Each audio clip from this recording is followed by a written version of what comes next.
ಪ್ರಣಾಮಗಳು ದೇವಿ ಪಾರ್ವತಿ. ದಯಮಾಡಿ, ನಿಮಗೆ ಸ್ವಾಗತ.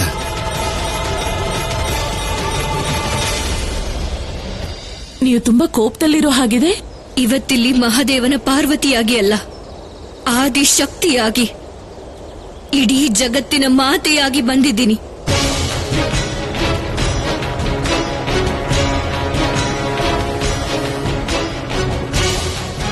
ಇವತ್ತು ಮೊದಲನೇ ಸಲ ಈ ಜಗನ್ಮಾತೆ ಸೋತಿದ್ದಾಳೆ.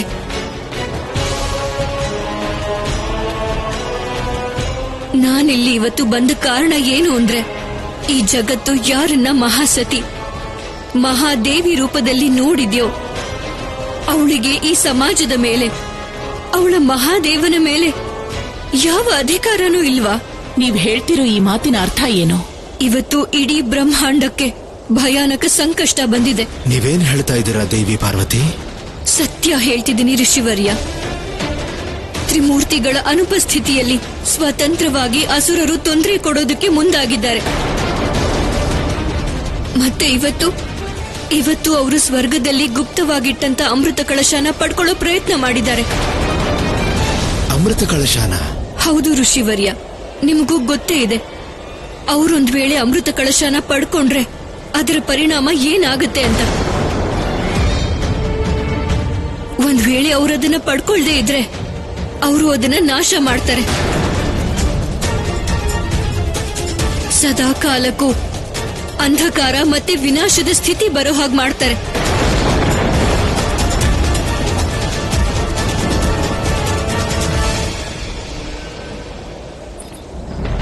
ದೇವಿ ಅನಸೂಯ, ಇದು ನೀವು ಹಠ ಸಾಧಿಸೋ ಸಮಯ ಅಲ್ಲ. ಒಂದ್ ವೇಳೆ ನೀವು ತ್ರಿಮೂರ್ತಿಗಳಿಗೆ ಮುಕ್ತಿ ಕೊಡದೇ ಇದ್ರೆ ಬಹಳ ದೊಡ್ಡ ಅನರ್ಥ ಆಗೋಗತ್ತೆ. ಈ ನಿಮ್ಮ ಮೋಹನ ಬಿಟ್ಬಿಡಿ. ಜಗತ್ತಿನ ಕಲ್ಯಾಣಕ್ಕಾಗಿ ಅವರನ್ನ ಮುಕ್ತರನ್ನಾಗಿ ಮಾಡಿ. ನನ್ನ ಅಧಿಕಾರದಲ್ಲಿ ಇದ್ದದ್ದು ಕೇವಲ ನನ್ನ ತಪೋಬಲದಿಂದ ತ್ರಿಮೂರ್ತಿಗಳನ್ನ ಪುತ್ರ ರೂಪದಲ್ಲಿ ಪಡೆಯೋದಾಗಿತ್ತು. ನಾನದನ್ನೇ ಮಾಡಿದೆ. ಆದ್ರೆ ಈಗ ತ್ರಿಮೂರ್ತಿಗಳು ತಮ್ಮ ಮೂಲ ರೂಪಕ್ಕೆ ಹೋಗ್ತಾರೋ ಇಲ್ವೋ ಅನ್ನೋದು ನನ್ನ ಅಧಿಕಾರದಲ್ಲಂತೂ ಇಲ್ವೇ ಇಲ್ಲ.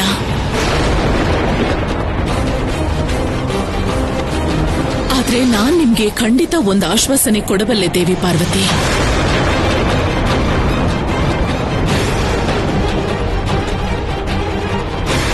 ಒಂದು ವೇಳೆ ಬಾಲ ತ್ರಿಮೂರ್ತಿಗಳು ಅವರ ಮೂಲ ರೂಪಕ್ಕೆ ಪರಿವರ್ತನೆ ಆಗ್ಬೇಕು ಅನ್ನೋದಾದ್ರೆ ಅದರಲ್ಲಂತೂ ನನ್ನ ಹಸ್ತಕ್ಷೇಪ ಖಂಡಿತ ಇರಲ್ಲ. ಇದು ಸುಳ್ಳು. ಇದನ್ನ ನೀವಲ್ಲ, ನಿಮ್ಮ ಸ್ವಾರ್ಥ ಹೇಳ್ತಿದೆ. ನಿಮ್ಮಲ್ಲಿರೋ ಮೋಹ ಹೇಳ್ತಿದೆ. ಅವ್ರ ಮೇಲೆ ನಿಮ್ಮ ಪ್ರಭಾವ ಇದೆ ಅನ್ನೋದು ನಿಮಗ್ ಗೊತ್ತಿದೆ. ನೀವು ಒಂದು ಸಲನೂ ಪ್ರಯತ್ನ ಮಾಡಿಲ್ಲ. ದೇವಿ ಪಾರ್ವತಿ ಸತ್ಯ ಹೇಳ್ತಾ ಇದ್ದಾರೆ. ಜಗತ್ತಿಗೆ ಬಂದಿರೋ ಈ ಗಂಭೀರ ಸಮಸ್ಯೆಯನ್ನ ನೋಡಿ ನೀವು ಒಂದ್ಸಲ ಪ್ರಯತ್ನನಾದ್ರೂ ಮಾಡಲೇಬೇಕು ದೇವಿ ಅನಸೂಯ. ಇವತ್ತು ನೀವು ಅವರಿಗೆ ಮುಕ್ತಿ ಕೊಡ್ಲಿಲ್ಲ ಅಂತಂದ್ರೆ ಈ ಜಗತ್ತು ನಿಮ್ಮನ್ನ ಯಾವತ್ತೂ ಕ್ಷಮಿಸೋಕ್ ಸಾಧ್ಯ ಇಲ್ಲ. ಈ ಅಪರಾಧಕ್ಕೆ ನಿಮ್ಮನ್ನ ನೀವು ಯಾವತ್ತೂ ಕ್ಷಮಿಸ್ಕೊಳ್ಳೋದಕ್ಕೂ ಆಗಲ್ಲ. ನಾನು ಆದಿಶಕ್ತಿ ನಿಮ್ಮನ್ನ ಬೇಡ್ಕೊಳ್ತಿದ್ದೀನಿ. ತ್ರಿಮೂರ್ತಿಗಳಿಗೆ ದಯವಿಟ್ಟು ಮುಕ್ತಿ ಕೊಡಿ.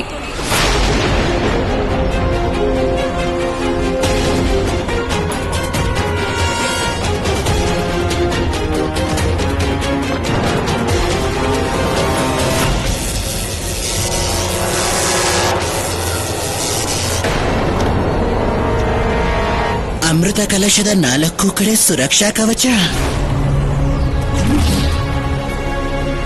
ಇದರ ಅರ್ಥ ಏನು ಅಂದ್ರೆ, ಮೊದಲು ನಾನು ಸುರಕ್ಷಾ ಕವಚನ ಬೆಳಕಿನ ಸ್ಫೋಟ ಮಾಡಿ ನಾಶ ಮಾಡಬೇಕು.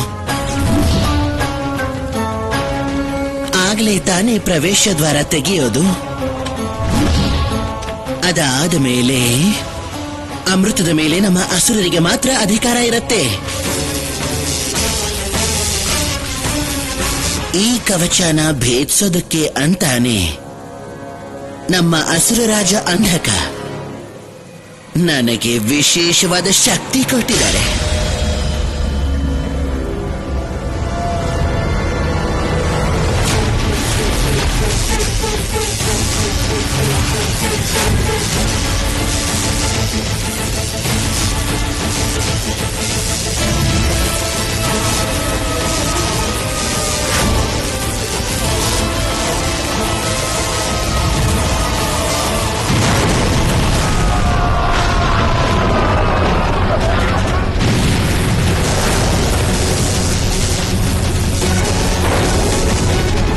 ನಾನು ಏನ್ ಅನ್ಕೊಂಡಿದ್ನೋ ಹಾಗೆ ಆಗ್ತಿದೆ. ದೇವರಾಜ, ಈಗೇನಾಗುತ್ತೆ?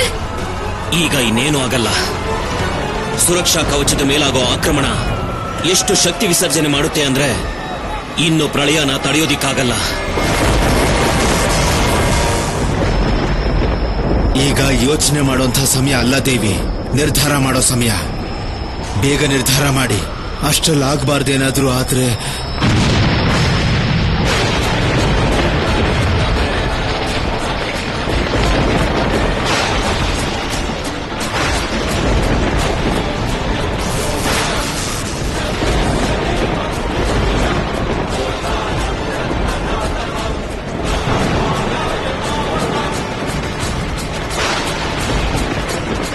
ಇದೇನಾಗ್ತಿದೆ ಋಷಿವರ್ಯ?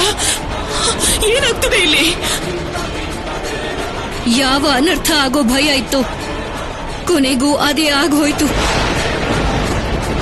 ದೇವಿ ಅನಸೂಯ, ನೀವು 3 ಲೋಕನು ಮಹಾಪ್ರಳಯದ ಸಂಕಷ್ಟಕ್ಕೆ ತಳ್ತಿದ್ದೀರಾ. ಕ್ಷಮಿಸಬೇಕು ದೇವಿ, ಆದ್ರೆ ನನ್ನ ಮಕ್ಕಳು ಈ ಕತ್ಲಲ್ಲಿ ಗುರುಕುಲದಿಂದ ಮನೆಗೆ ಬರೋ ದಾರಿಲಿರ್ತಾರೆ. ಒಮ್ಮೆ ಅವರು ಕತ್ಲಲ್ಲಿ ದಾರಿ ತಪ್ಪಿದ್ರೆ ನಾಟಕ ಮಾಡೋ ಯಾವ ಅವಶ್ಯಕತೆನೂ ಇಲ್ಲ. ಅಮ್ಮ ಅಮ್ಮ ಅನ್ನೋ ಶಬ್ದದಲ್ಲಿ ಸ್ವಾರ್ಥ ಇರೋದಿಲ್ಲ. ಅಮ್ಮ ಆದವಳು ಎಲ್ಲರನ್ನೂ ಕೂಡ ಒಂದೇ ಸಮವಾಗಿ ನೋಡ್ತಾಳೆ, ಎಲ್ಲರನ್ನೂ ರಕ್ಷಣೆ ಮಾಡ್ತಾಳೆ. ಆದ್ರೆ ನೀವು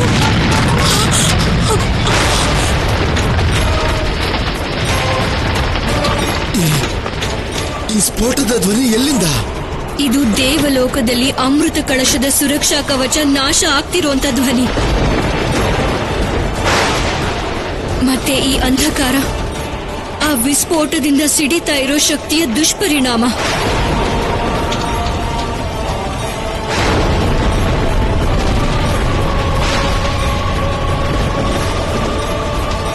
ಇದರಿಂದ ಸಂಪೂರ್ಣ ಭೂಮಂಡಲದ ಮೇಲೆ ವಿಷ ಹರಡ್ತಾ ಇದೆ. ಈ ಕೂಡ್ಲೆ ನಾವು ಇದನ್ನ ತಡೆಯೋ ಪ್ರಯತ್ನ ಮಾಡಲಿಲ್ಲ ಅಂದ್ರೆ ಈ ವಿಷ ಇಡೀ ಜಗತ್ತನ್ನೇ ಖಂಡಿತ ನಾಶ ಮಾಡುತ್ತೆ. ಆದ್ರೆ ಇದನ್ನೆಲ್ಲ ತಡೆಯೋದು ಹೇಗೆ ದೇವಿ? ನೀಲಕಂಠ ಮಹಾದೇವನೇ ಈ ವಿಷಕ್ಕೆ ಮತ್ತೆ ಹಾಲಾಹಲಕ್ಕೆ ಪರಿಹಾರ.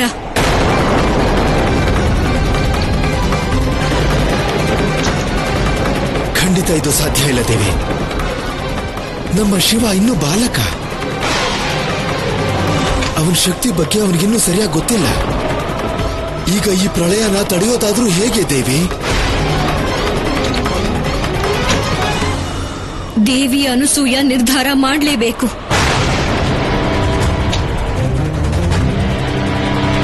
ಮಹಾದೇವನನ್ನ ಬಿಟ್ಟು ಬೇರೆ ಯಾವ ಮಾರ್ಗನೂ ಇಲ್ಲ. ಆದ್ರೆ ನಾನು ಜಗನ್ಮಾತೆ ಆಗಿರೋ ಕಾರಣಕ್ಕೆ ಇದನ್ನ ತಡೆಯೋ ಪ್ರಯತ್ನ ಖಂಡಿತ ಮಾಡ್ತೀನಿ. ಆದ್ರೆ ಚಿಂತೆಯ ವಿಷಯ ಏನು ಅಂದ್ರೆ ನಾನು ತುಂಬಾ ಸಮಯದವರೆಗೂ ಇದನ್ನ ತಡೆಯೋಕ್ಕಾಗಲ್ಲ. ಒಂದು ವೇಳೆ ನಿಮ್ಮ ಹೃದಯದಲ್ಲಿ ಜಗತ್ತಿನ ಮೇಲೆ ಕರುಣೆ ಇದ್ರೆ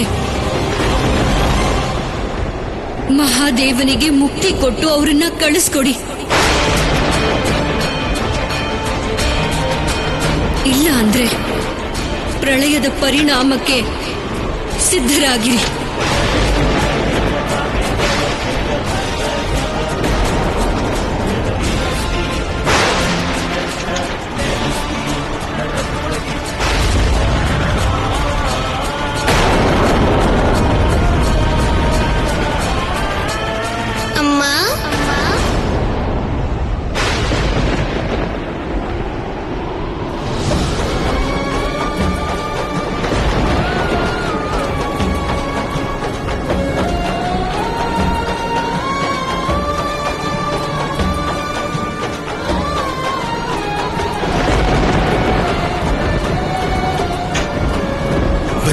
ಮನೆ ಒಳಗೆ ಬನ್ನಿ ಬನ್ನಿ.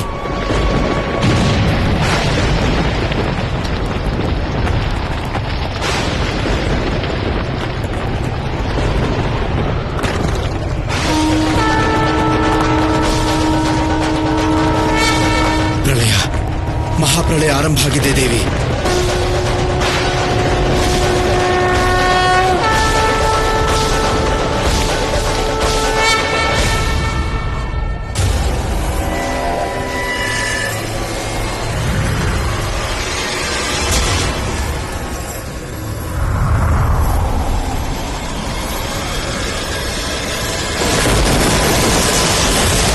ಮಹಾದೇವ, ಆ ಸಮಯದಲ್ಲಿ ಅಮೃತ ಮಂಥನದ ನಂತರ ಕೂಡ ಜಗತ್ತಿಗೆ ಸಂಕಷ್ಟ ಬಂದಿತ್ತು, ಇವತ್ತೂ ಕೂಡ. ಆದ್ರೆ ಅವತ್ತು ನಾವಿಬ್ರು ಪರಸ್ಪರ ಜೊತೆಯಾಗಿದ್ವಿ. ನೀವು ವಿಷಾನ ಕುಡಿದು ಜಗತ್ತನ್ನ ಸಂಕಷ್ಟದಿಂದ ಕಾಪಾಡಿದ್ರಿ, ಮತ್ತೆ ನಾನು ನಿಮಗೆ ವಿಷದ ನೋವಿಂದ ಮುಕ್ತಿ ಕೊಟ್ಟಿದ್ದೆ. ಆಗ ನೀವು ನೀಲಕಂಠ ಆದ್ರಿ. ಆದ್ರೆ ಇವತ್ತು ನೀವಿಲ್ಲಿಲ್ಲ. ನಾನು ಒಂಟಿಯಾಗಿದ್ದೀನಿ ಮಹಾದೇವ. ಈ ಹಾಲಾಹಲನ ತಡೆಯೋ ಶಕ್ತಿ ನನ್ನಲ್ಲಿದೆಯೋ ಇಲ್ವೋ ನನಗೆ ಗೊತ್ತಿಲ್ಲ. ಆದ್ರೆ ನಿಮ್ಮ ಅನುಪಸ್ಥಿತಿಯಲ್ಲಿ ನನ್ನ ಜವಾಬ್ದಾರಿಯನ್ನ ನಿಭಾಯಿಸೋ ಪೂರ್ಣ ಪ್ರಯತ್ನವನ್ನ ನಾನ್ ಮಾಡ್ತೀನಿ.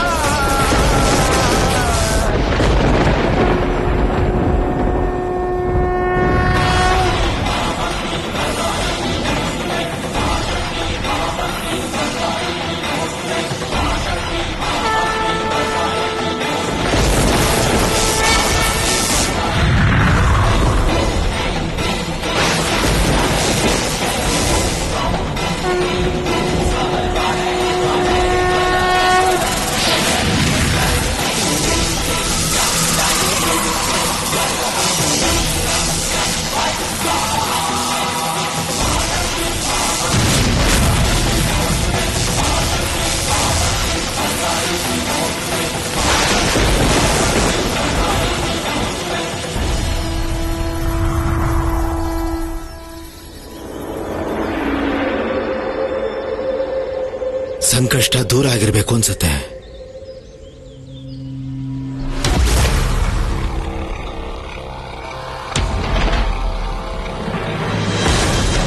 ಇಲ್ಲ ಋಷಿವರ್ಯ, ಈ ಶಾಂತಿ ಪ್ರಳಯದ ಮುಂಚೆ ಬರೋ ಶಾಂತಿ. ಸಂಕೇತ ಇದು ವಿಷ ವಿಸರ್ಜನೆಯಿಂದ ಆಗೋ ಮಹಾಪ್ರಳಯಕ್ಕೆ. ಈಗಲೇ ಇದನ್ನ ತಡಿದೇ ಇದ್ರೆ ಬ್ರಹ್ಮಾಂಡದ ವಿನಾಶ ಖಂಡಿತ ಋಷಿವರ್ಯ. ಮತ್ತಿದನ್ನ ಕೇವಲ ದೇವಿ ಅನಸೂಯ ಮಾತ್ರ ತಡೆಯೋದಿಕ್ ಸಾಧ್ಯ.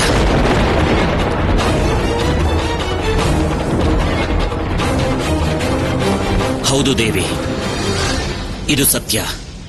ಮತ್ತೆ ಈ ಸತ್ಯ ನಿಮಗೂ ಚೆನ್ನಾಗಿ ಗೊತ್ತಿದೆ. ಮಹಾದೇವನೇ ಈ ವಿಷಪಾನ ಮಾಡಬೇಕು.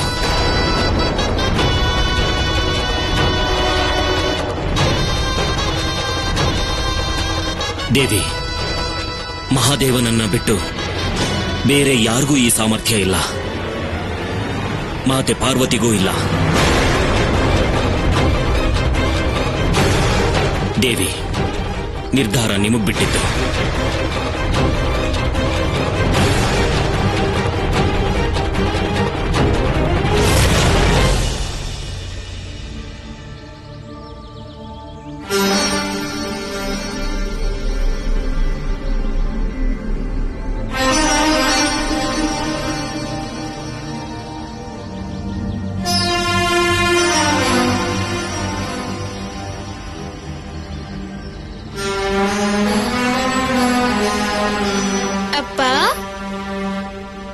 ಅವ್ರು ಯಾಕೆ ಹಾಗೆ ಹೇಳಿದ್ರು?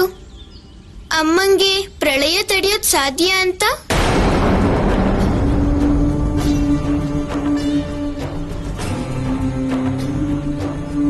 ಹೇಳಿ ಅಪ್ಪ.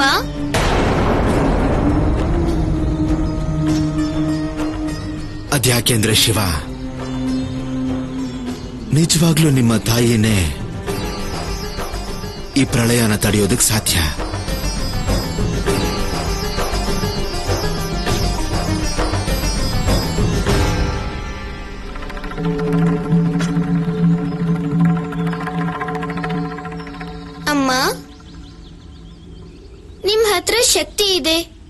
ಪ್ರಳಯನ ತಡಿಬೇಕು. ನೀವೇ ಹೇಳ್ತಿರ್ತೀರಲ್ವಾ, ಲೋಕ ಕಲ್ಯಾಣದ ಕೆಲ್ಸ ಮಾಡ್ಬೇಕು ಅಂತ.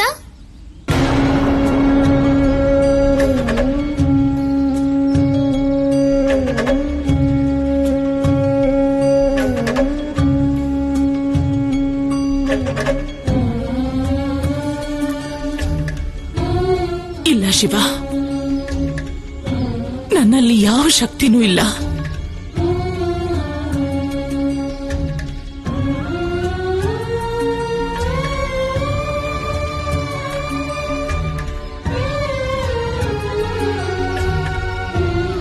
ನನ್ನ ಶಕ್ತಿ ನೀನೇ ಶಿವ.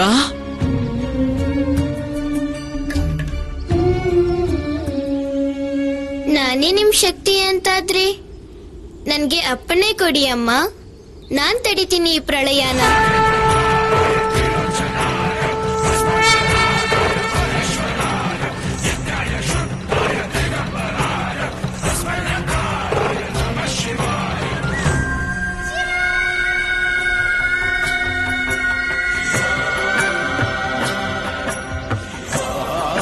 ಹೇಗಪ್ಪಣೆ ಕೊಡ್ಲಿ ನಾನು? ಗೊತ್ತಿದೆ, ನೀನ್ ಹೋದ್ರೆ ಜಗತ್ತು ಉಳಿಯುತ್ತೆ. ಈ ಜಗತ್ತು ಮುಂದುವರಿಯುತ್ತೆ. ಆದ್ರೆ ನನ್ನ ಜಗತ್ತು ನಾಶ ಆಗುತ್ತೆ ಶಿವ.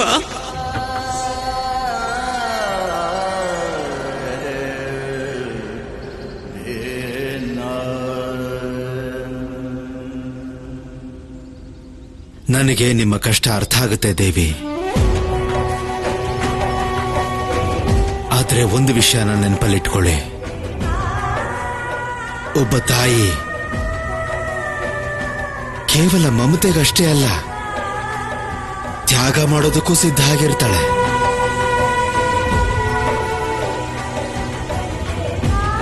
ಹಾಗಾಗಿನೇ ಕರುಣೆ ಮತ್ತು ದಯೆ ಅವಳಿಗೆ ಸರ್ವಧರ್ಮ ಆಗಿರುತ್ತೆ ದೇವಿ.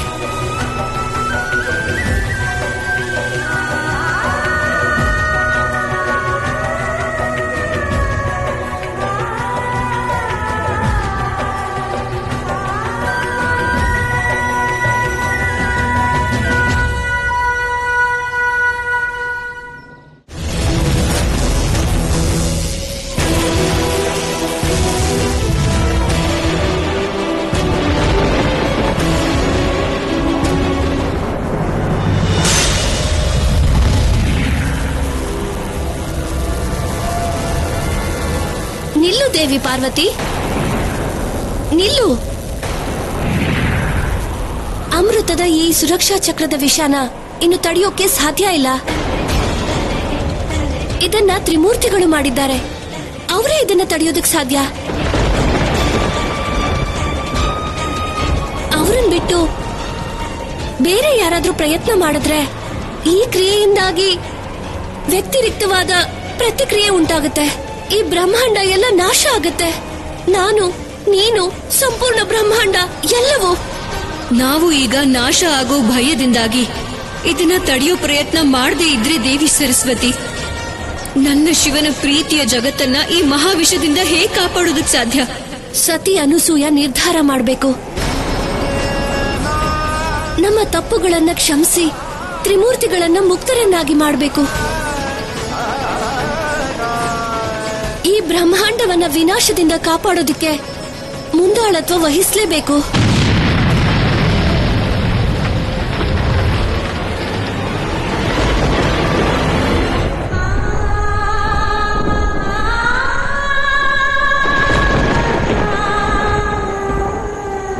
ಇದು ನೀವು ಹಠ ಸಾಧಿಸೋ ಸಮಯ ಅಲ್ಲ. ಒಂದ್ ವೇಳೆ ನೀವು ತ್ರಿಮೂರ್ತಿಗಳಿಗೆ ಮುಕ್ತಿ ಕೊಡದೇ ಇದ್ರೆ ಬಹಳ ದೊಡ್ಡ ಅನರ್ಥ ಆಗೋಗುತ್ತೆ. ಒಬ್ಬ ತಾಯಿ ಕೇವಲ ಮಮತೆಗಷ್ಟೇ ಅಲ್ಲ, ತ್ಯಾಗ ಮಾಡೋದಕ್ಕೂ ಸಿದ್ಧ ಆಗಿರ್ತಾಳೆ. ಈ ಶಾಂತಿ ಪ್ರಳಯದ ಮುಂಚೆ ಬರೋ ಶಾಂತಿ ಸಂಕೇತ. ಇದು ವಿಷ ವಿಸರ್ಜನೆಯಿಂದ ಆಗೋ ಮಹಾಪ್ರಳಯಕ್ಕೆ. ಮತ್ತಿದನ್ನ ಕೇವಲ ದೇವಿ ಅನಸೂಯ ಮಾತ್ರ ತಡೆಯೋದಿಕ್ ಸಾಧ್ಯ.